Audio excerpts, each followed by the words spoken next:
Baik, bismillahirrahmanirrahim. Assalamualaikum warahmatullahi wabarakatuh. Bismillah walhamdulillah la haula wala quwata illa billah amma ba'd. Alhamdulillah bisa bertemu di forum ini. Sehat semua rekan-rekan? Alhamdulillah ya. Jadi ini hampir seluruh provinsi ada ya di Sulawesi, di masih Sulawesi ya, Ustaz Haris ya, masih Sulawesi. Alhamdulillah sedianya ada sekitar 20-an ya, 20-an peserta. Mudah-mudahan semua sudah hadir di sini. Ini hari pertama, kita belum masuk ke materi inti ya. Mungkin nanti di sini dijelaskan kenapa sih kita harus ikut acara ini ya. Jadi sebagaimana yang tadi disampaikan oleh para host dan guru-guru kita, ini acara Developer Camp kami adakan setahun sekali. Hanya setahun sekali. Kenapa setahun sekali? Karena saya dulu pernah juga bergabung dengan asosiasi, ya sebut saja namanya DPSI ya. Tahun sekitar 2012 ya. Dulu teman-teman aktif sekali mengadakan acara-acara workshop, mungkin hampir sebulan sekali atau 2 bulan sekali, dan banyak alumni waktu itu. Dan akhirnya banyak alumni yang tidak teriayah secara maksimal oleh asosiasi, sehingga berdampak problem-problem di proyeknya masing-masing. Untuk itulah saya sudah tidak lagi ngisi sejak 2015. Tapi ternyata problem-problem properti terus datang. Bahkan yang konsultasi ke kantor itu seminggu itu bisa 2 kali 3 kali ke kantor. Dari semenjak saya vakum sampai 2022 itu masih terus banyak yang datang mengkhawatirkan problem-problemnya. Bahkan sampai ada yang masuk jeruji besi. Ada alumni kita yang saya ingat waktu itu saya pernah ngisi, ada 2 sampai 3 yang sampai saat ini masih di penjara. Untuk itulah makanya akhirnya saya merenung juga gitu loh. Bisa jadi karena wasilah saya juga waktu itu membuka, sebenarnya saya hanya sebagai pembicara saja, mengisi kelas-kelas tapi tidak mampu memaksimalkan meriayah teman-teman, sehingga banyak yang punya spirit membuka project tetapi menjadi problem. Sebenarnya problem properti itu bukan hanya concernnya di properti syariah. Problem properti itu di konvensional jauh lebih banyak juga. Ya sekarang yang sedang rame proyek di mana? Meikarta. Luar biasa impactnya ya. Tetapi kan tidak di blow up terlalu oleh media. Tapi kalau ada problem di properti syariah luar biasa gitu ya. Di Bandung juga ini sedang mau rame, mau diangkat lagi, ada satu proyek besar yang bermasalah. Masya Allah ya, berapa kali beliau juga datang ke kantor untuk konsultasi. Saya bilang problem properti itu ada 3. Masalah kecil, menengah, dan akut. Kalau sudah akut ini susah nyelamatinnya. Berat gitu loh. Butuh siapa? Saya bilang butuh 1. Siapa itu? Angel investor. Siapa itu? Angel investor. Investor malaikat. Yang betul-betul siap bantu kita, kimahnya insaniah. Bahkan siap rugi. Gimana nggak rugi? Kalau bicara FS, kalau investor dia spending investasi tujuannya apa? Untung kan? Kalau dia masuk ke project yang sudah babak belur seperti itu, ada potensi untung nggak? Nggak ada.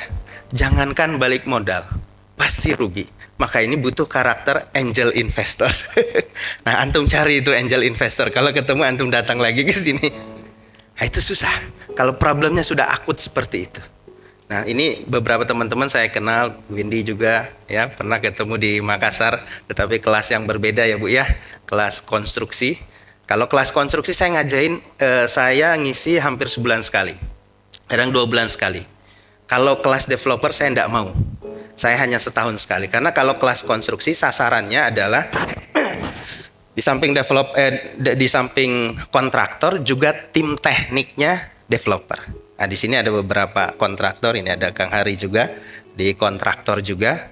Nah, teman-teman juga Kang Ade ini kontraktor ya, developer ya, apalagi Kang Ade. Semuanya beliau ya. Perencanaan dan lain sebagainya. Nah, kalau kelas konstruksi saya adakan sebulan sekali karena memang tujuannya untuk mengupgrade tim kontraktor atau tim tekniknya developer. Karena kita harus tahu bobot cost di dalam developer itu 70%-nya di konstruksi. Bayangin, 70% cost di developer itu konstruksi.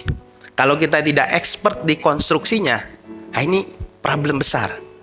ya, efisiensinya nggak ngerti, perencanaannya salah, luar biasa.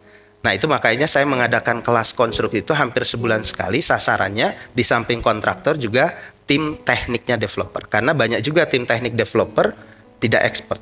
Tidak expert memang kompetensinya kurang atau mulai dari interviewnya juga salah.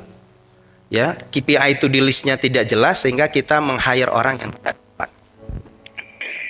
Nah balik lagi ke sini, maka itu saya mengadakan hanya setahun sekali. Kita tidak punya target, kita punya asosiasi. Kalau MPC itu apa sih? Apa bedanya MPC dan APMI? Kalau APMI Asosiasi Properti Muslim Indonesia, kita punya asosiasi. Tapi kalau kegiatan-kegiatan training, brandnya yang diangkat adalah MPC, bukan APMI. Nah, kita tidak terlalu banyak member, kita pengen punya apa namanya project portofolio yang baik, gitu ya. Kita tidak perlu banyak membernya, tetapi membernya cukup sedikit, tapi proyeknya berkualitas. Bagaimana supaya berkualitas? Kami mengukur kapasitas kemampuan kami meriayah alumni itu berapa banyak. Maka itu kalau kapasitas kami misalnya per tahun hanya 25 atau 50, maka segitulah jumlah member yang boleh kita adakan acara. Tidak boleh lebih dari itu. Karena betul-betul harapan kita ketika ini acara sudah selesai, kita bisa banyak berdiskusi, bisa konsultasi, bahkan kalau perlu pertemuan-pertemuan offline untuk proyek-proyek teman-teman baik yang belum berjalan maupun yang sudah berjalan. Ya, jadi itu spirit kami mengadakan setahun sekali, benar-benar bisa meriayah teman-teman semua. Baik, saya nggak pakai ini.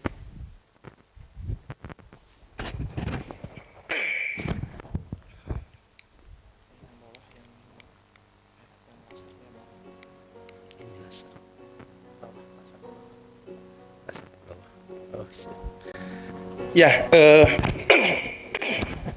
mohon maaf ya, agak batuk-batuk. Kita di sini bicara bagaimana membangun sistem. Ya, di dalam video saya jelaskan bahwa great result, hasil yang baik itu ditopang oleh dua hal, yaitu great people dan great system. Hasil yang baik selalu ditopang oleh dua, SDM yang baik dan sistem yang baik. Nah, mudah-mudahan teman-teman yang sudah berjalan ini sudah memiliki SDM yang terbaik perusahaan. Nah, kalau belum, maka bagaimana mekanisme mendapatkan SDM yang baik? Ini juga nanti kita akan ajarkan karena semua berbicara di sini, bukan hanya saya lebih banyak ke mindset dan teknik. Teman-teman yang lain ada HR, ada keuangan ya, ada marketing dan lain sebagainya. Bagaimana membangun SDM yang baik di semua departemen. Ketika SDM-nya baik, sistemnya belum ada. Kira-kira gimana? Bingung juga kan kita jalannya. Form di teknik itu apa saja? Workflow-nya seperti apa? Dan lain sebagainya. Nggak ngerti kita. Nah, untuk itulah kita menyiapkan sebuah sistem yang kita sebut sebagai MPC Way. Ya, MPC Way ini harapan kita, ini sistem tinggal dipakai oleh teman-teman. Ya, nanti kita serahkan semua bagaimana mengoperasikannya, bagaimana membaca work form-nya dan lain sebagainya. Nanti kita akan di hari kedua kalau saya tidak salah ya. Di hari kedua atau hari ketiga kita akan jelaskan. Nah, harapan kita proyek teman-teman itu menghasilkan hasil yang terbaik, great result. Maka itu nanti kita akan bahas bagaimana menciptakan great people dan great system. Nah, di sistem ada seperti ini. Ya. Apa? POAK. Udah tahu? Sebagai business owner atau ada project manager, saya juga pengen kenalan dulu ya. Siapa tahu ada perwakilan ya. Ada perwakilan dari kantor yang bukan business owner, boleh acung tangan? Oke, ada yang lain? Kang, namanya siapa Kang? Brur. Dari Solo. Business owner ya? Developer ya? Oke, alhamdulillah. Yang belakang? Posisinya sebagai IC ya. Kalau di kita itu biasanya mungkin project manager ya, PM. Suaranya? Ya, sebagai project manager ya. Handling project. Berapa luas?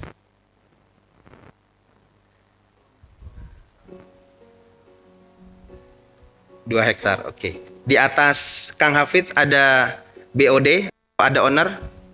Ada. BOD atau langsung owner? Langsung owner, ya. Sistemnya beda-beda di setiap perusahaan. Nah, seorang business owner atau PM itu harus paham ini. POAK. Ya. Apa itu planning, organizing, actuating, controlling. Semua hal di semua departemen kita harus rancang POAK-nya. Bagaimana perencanaannya? Perencanaannya, plannya seperti apa? Lalu kemudian actuating-nya, pelaksanaannya seperti apa? Yang terakhir, kontrolnya. Ini sistem manajemen, fungsi manajemen begini. Ya, kalau kita searching di mana-mana, POAK pasti. Bagaimana planning di Departemen Teknik dalam perencanaan FASUM? Apa yang dirancang? Yang dirancang biasanya time schedule. Oh, pembangunan infrastruktur, gate. Planningnya, gate-nya seperti apa, time schedule-nya gimana? Berapa lama? Itu masuk kategori planning. Lalu organizing, actuating, pelaksanaannya. Pelaksanaannya harus sesuai dengan perencanaan. Kalau misalnya unit lah, atau kontraktor membangun sebuah gedung, building, targetnya 1 tahun. Maka actuating-nya harus weekly, daily-nya tepat. Tidak boleh loss.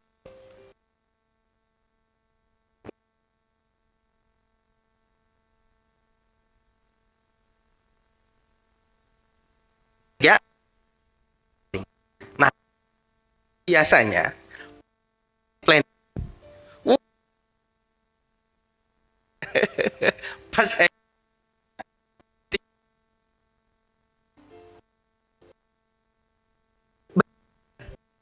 sehingga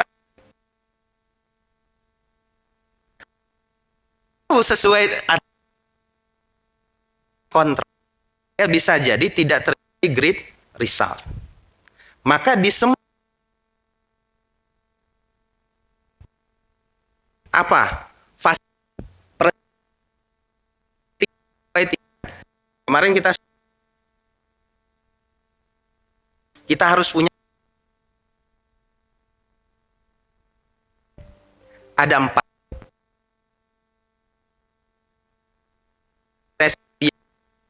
B, sukses mutu.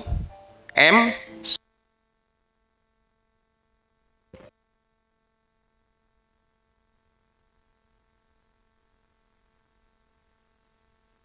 sukses. Sukses biaya itu untuk siapa? Untuk developer. Harus mendapatkan keuntungan.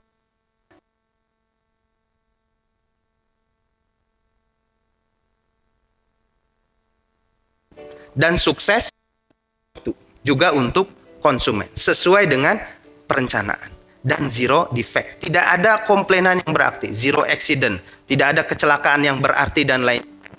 Maka itulah standar keberhasilan.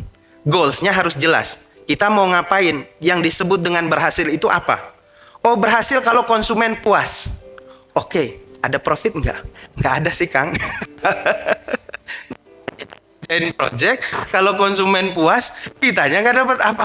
Yang penting kepuasan, Kang. Oke, pertahankan 10 tahun seperti itu. Maka itu suksesnya harus sukses biaya. Maka itu biaya itu kan ada planningnya. Kita buat RAB Ustaz Haris ada planningnya ya. Ini pagunya berapa? AP berapa? Itu kan planning. Actuatingnya bagaimana kita menjaga pagu itu sesuai. Berarti harus sesuai dengan daily reportnya. Kontrolnya itu daily, ya. Setiap hari kontrol. Weekly reportnya, ya. Monthly kontrol secara umum. Maka harus presisi di dalam kontrolnya supaya tadi standar keberhasilannya kita dapat. Planning, anggarannya harus sesuai. Pelaksanaan gimana dan mekanisme kontrolnya gimana. Jangan dirancang RAP-nya lalu dibiarin aja begitu. Nanti kita buka reportnya di akhir project. Mana projectnya? Mohon Pak, defisit. Nah, ini kan karena kontrolnya di belakang. Itu pernah terjadi. konsultasi dari Ciamis, teman saya, kontraktor. Bapaknya adalah senior, guru saya dulu. Anaknya dididik untuk menjadi kontraktor. Bapaknya turun pas akhir proyek. Anaknya report, Pak, kita defisit berapa? 100 juta. Kita goalsnya kan bukan sekedar dapat project, tapi project itu menguntungkan. Maka plan itu sudah kencang oleh bapak. Activity-nya dijalankan tanpa tidak ada kontrol. Pas di akhir baru dilakukan report, bukan kontrol sebenarnya. Akhirnya reportnya defisit. Maka semua departemen di 3 hari ini kita akan rancang bagaimana planning di departemen teknik, di keuangan, di marketing, legal dan lain sebagainya. Gitu ya, paham ya? Jadi tadi juga dari Granada ya, yang diturunkan bukan owner ya. Saya bilang kenapa ownernya nggak turun? Karena ownernya sekarang sudah tidak mau lagi terjun di operating. Wah keren. Ustadz Haris juga udah nggak turun di operating, cuma mengawal saja. Saya juga sama, saya punya 2 perusahaan, namanya Syariah Greenland, SGL dan Javaland. Dan alhamdulillah saya sudah tidak di operating lagi, karena kalau saya masih di operating mungkin saya sudah tidak ada di sini kan gitu. Saya ngurus project. Karena memang saya sudah rancang dari awal. Ya, bagaimana cara perencanaan saya? Ya, saya punya perencanaan seperti ini. Ya. Levelnya seperti ini. Yang terakhir adalah investor. Gini ya. Ada yang posisinya masih staff berarti ya. Posisinya masih staff. Step by stepnya begini. Ya, nanti kita akan bahas bahwa di dalam bisnis itu selalu ada worst case. Apa itu worst case? Risiko bisnis. Tidak ada risiko. Ada. Kira-kira bisnis apa yang kalau kita terjun di situ pasti untung, nggak mungkin rugi. Pasti untung.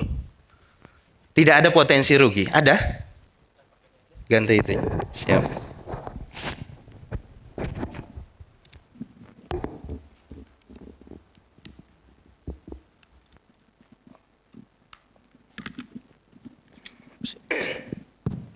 Baik. Nah, lebih enak sekarang, Kang. Ada nggak bisnis yang tidak ada potensi kerugian, kegagalan? Coba sebutkan bisnis apa? Ada? Tidak ada. Semua bisnis pasti ada worst case. Apa worst case? Kegagalan-kegagalan di dalam bisnis. Ya. Mas atau Kang atau Pak? Mas Brur. Ya. Sekarang bisnis developer. Ada core bisnis yang lain? Tidak ada. Oke. Misalnya saya punya uang 1 miliar. Atau 5 miliar.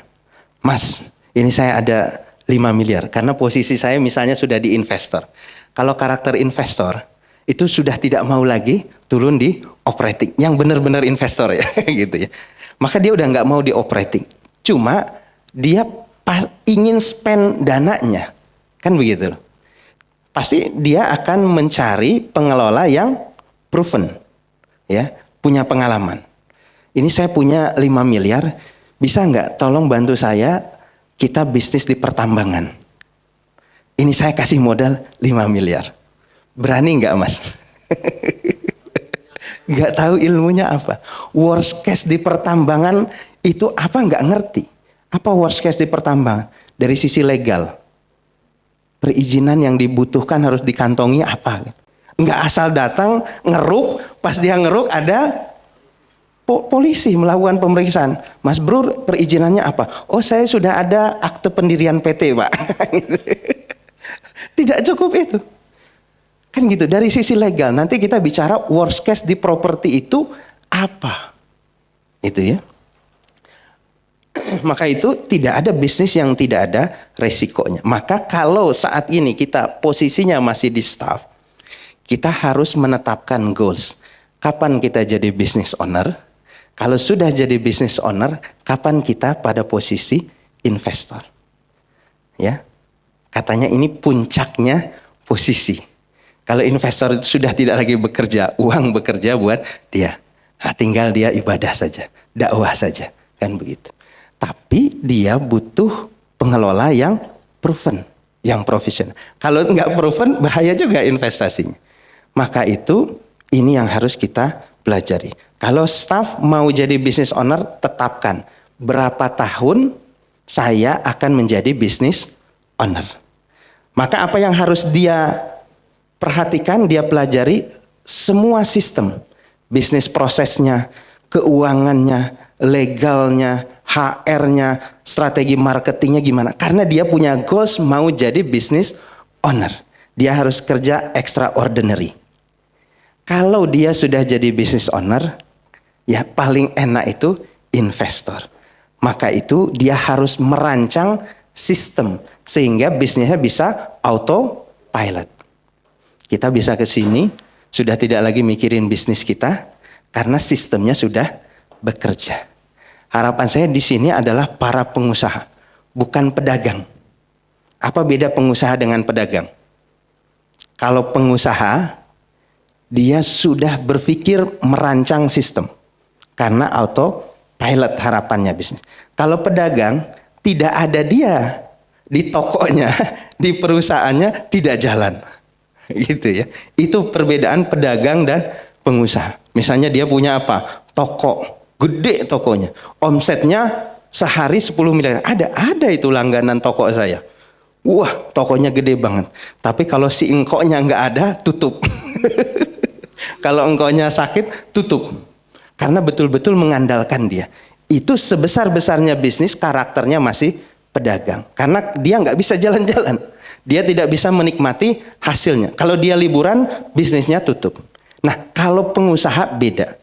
Dia sudah men-set up sistem. Nah, hari ini 3 hari ke depan itu bagaimana kita merancang sistem supaya bisnis kita bisa autopilot. Tanpa keberadaan kita di project, di perusahaan, bisnis tetap berjalan. Maka kalau saat ini kita levelnya staff, tetapkan targetnya berapa tahun menjadi business owner. Saya juga mengawali dari staff, saya dulu kerja di kontraktor. Saya tetapkan target, saya mau jadi kontraktor, belum jadi developer. Ya, saya 20 tahun yang lalu sudah kerja di kontraktor, tetapkan 3 tahun saya mau jadi kontraktor. Bagaimana caranya? Saya pelajari semua worst case kontraktor. Apa worst case kontraktor? Dapat proyek tapi tidak ada profit. Problem sosial, tidak ada tukang dan lain sebagainya. Maka saya pelajari gimana supaya tidak mendapatkan kerugian dan lain sebagainya. Kalau mau jadi developer, apa worst case-nya nanti kita bahas, yang worst case di teknik apa, worst case di marketing apa, legal dan lain sebagainya. Kalau kita sudah bisa memetakan masalah, kita ngerti bagaimana merancang bisnisnya. Oh, potensi problem di bisnis pertambangan tuh ini, legalnya begini, ini begini. Bagaimana cara mensiasati supaya bisnis saya lancar. Di properti juga ada, nanti kita bahas. Nah, maka itu ini step-step yang harus kita pahami. Maka nanti kita akan membicarakan bagaimana sistem yang harus dibangun di sebuah developer, sehingga kalau teman-teman saat ini adalah business owner, nanti tinggal sistemnya diturunkan ke bawah, ke BOD. Sudah selesai, saya sudah membangun sistem, tinggal kalian jalankan. Demikian ya.